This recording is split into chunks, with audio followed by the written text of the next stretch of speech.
पहाड़ों की गोद में बसा था छोटा सा गांव धौलपुरा। यह गांव जितना सुंदर था उतना ही खतरनाक भी। चारों तरफ ऊंचे ऊंचे पहाड़, गहरी खाइयां और पत्थरों से बनी लंबी सीढ़ियां जो मंदिर से लेकर नीचे बसे गांव तक जाती थी। कहा जाता था कि ये सीढ़ियां आसान दिखती हैं, लेकिन जरा सी लापरवाही जान ले सकती है। इन्हीं सीढ़ियों के पास मंदिर के पीछे बने एक टूटे शेड में रहती थी एक भूरी कुतिया गौरी। गौरी न तो किसी की पालतू थी, न ही किसी से कुछ मांगती थी। उसकी पूरी दुनिया बस उसके 3 बच्चे थे, चीकू, मिट्टू और लाली। सुबह होते ही गौरी बच्चों को लेकर मंदिर की सीढ़ियों के पास आ जाती। बच्चे उछलते कूदते, कभी ऊपर भागते, कभी नीचे। गौरी हमेशा थोड़ी दूरी पर बैठती, आंखें कभी इधर कभी उधर। वह खेल नहीं देखती थी, वह खतरा देखती थी।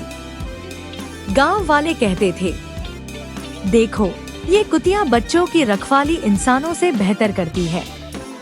एक दिन दोपहर के समय मौसम ने करवट ली।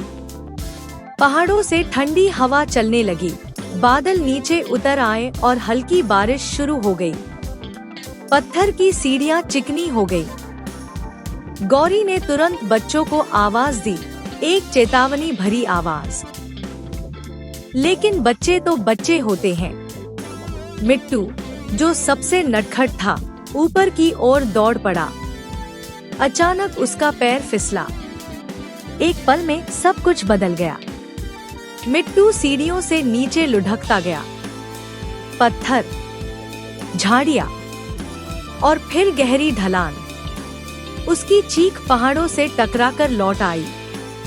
गौरी का शरीर जैसे पत्थर बन गया, सिर्फ एक पल के लिए। अगले ही पल वह सीढ़ियों से नीचे कूद चुकी थी। नीचे कांटेदार झाड़ियां थी। उसके पैरों में कांटे चुभे, शरीर पत्थरों से टकराया, लेकिन गौरी रुकी नहीं। उसने अपने दांतों से मिट्टू की गर्दन को संभाल कर पकड़ा, अपने शरीर को ढाल बनाते हुए उसे ऊपर खींचने लगी। हर सांस दर्द से भरी थी, हर कदम भारी। ऊपर चीकू और लाली डर के मारे रो रहे थे।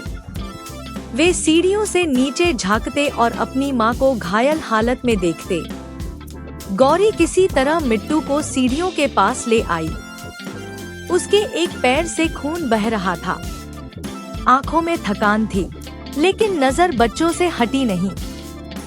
पहले उसने मिट्टू को सीढ़ियों पर चढ़ाया, फिर वह खुद ऊपर चढ़ी। अब चीकू डर के मारे कांप रहा था। गौरी ने उसे गर्दन से पकड़ा, अपने शरीर को दीवार से सटाया और एक एक सीढ़ी चढ़ती गई। कभी फिसलती, कभी संभलती। लाली सबसे छोटी थी। उसे उठाते समय गौरी के पैर फिर से फिसले। एक पल को लगा सब खत्म हो जाएगा, लेकिन माँ का दिल हार नहीं मानता। गौरी ने खुद को पत्थर से टिकाया, अपने जख्मी पैर को घसीटते हुए आखिरी सीढ़ी चढ़ ली। तीनों बच्चे ऊपर सुरक्षित थे। गौरी वहीं बैठ गई। सांस तेज थी, शरीर कांप रहा था। उसी समय मंदिर से कुछ गांव वाले नीचे आए।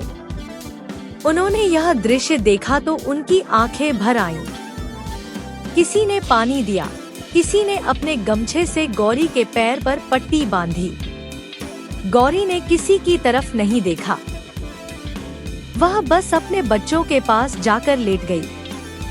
शाम को जब सूरज पहाड़ों के पीछे छिप गया, तो धौलपुरा में एक नई कहानी जन्म ले चुकी थी। लोग कहते हैं, हम रोज मंदिर जाते हैं, लेकिन उस दिन हमें सीढ़ियों पर भगवान नहीं, माँ दिखी थी।